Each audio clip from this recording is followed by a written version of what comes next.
abagenzi okubadde nalwebega Prosi emyaka 67 mulindwa Richard emyaka 25 Mogomya Edward emyaka 75 bazikiddwa ku kijja kyemu ku kyalo kiri Yankuyege mu disitulikiti y'Erwengo. Abafamile nga bakulembedwa mutaata w'abaana bano Kasita Vincent ofa kw'abaana be kwamukubye kuba yasemba okubawuliza ku lukutano lwa wiiki ewedde azzeemu okubawuliza nga bafo. Abaana natwala abaana bana nsigalizaawo omwana omu badde nsaba gavumenti enyambeko okuba abaana bandekedde abazzukulu benina okuyamba nga baana bato. Bazzukulu bange kati abalindiika tebabendiika.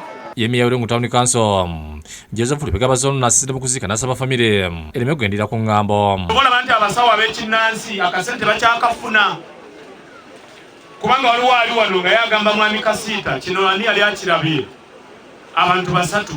Yombaka wa Bukoto Midwest Isaac Sijobane yatusizza okusasira ku eri famire n'abasaba beekwasi Katonda abavvuunusa embeera eno. Gayiridde nnyo weekwate ku Katonda.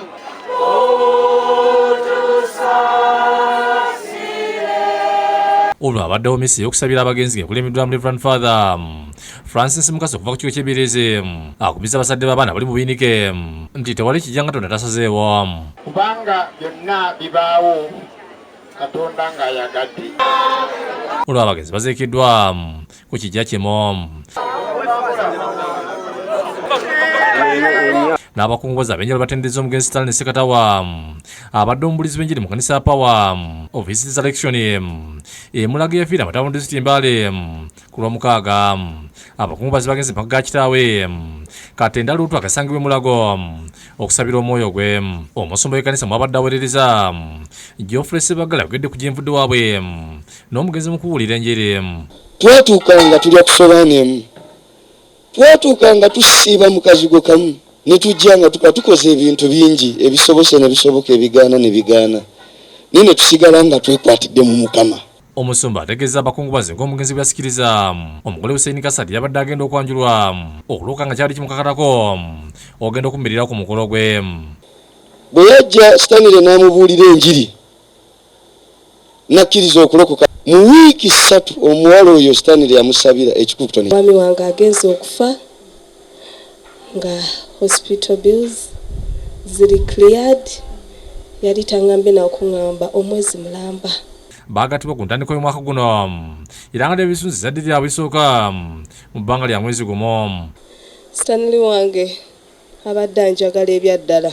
Namwanda yogedde ku mbeera gy'abadde awangaalamu ne bba neyeeyama okusigala nga buliza Mukama okuuma omukulu gwa bba. Reverend Philip Kivumbi akulembedde mu kusabira omwego omugenzi ng'asaba abaweereza basigadde okugenda mu maaso n'okubuulira enjiri n'ekyusa ekitundu kyabwe. Mulago akyetaaga okubuulirwa ki? Enjiri.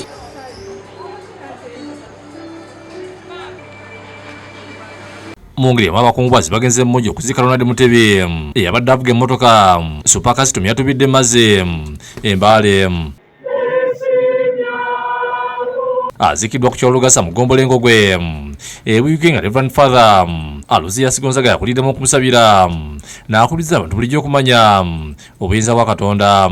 Naye olw'okuba nti obulamu bwaffe Katonda yabufuga, ensonga lwaki baatugamba nti tetumanyi ssaawa naki awo no buli budde tutaana okubeera nga twetereezezza buki. Abantu bangi bavudde ne boogera okubadde ne kampuni gy'abadde akolera eya Diver Tours and Travels gy'akoledde emyaka egisukka mu 10. Omugenzi abadde mwami mulungi nnyo ow'eggonjebwa omugonvu tukoze naye okumala emyaka 10 n'okusoba.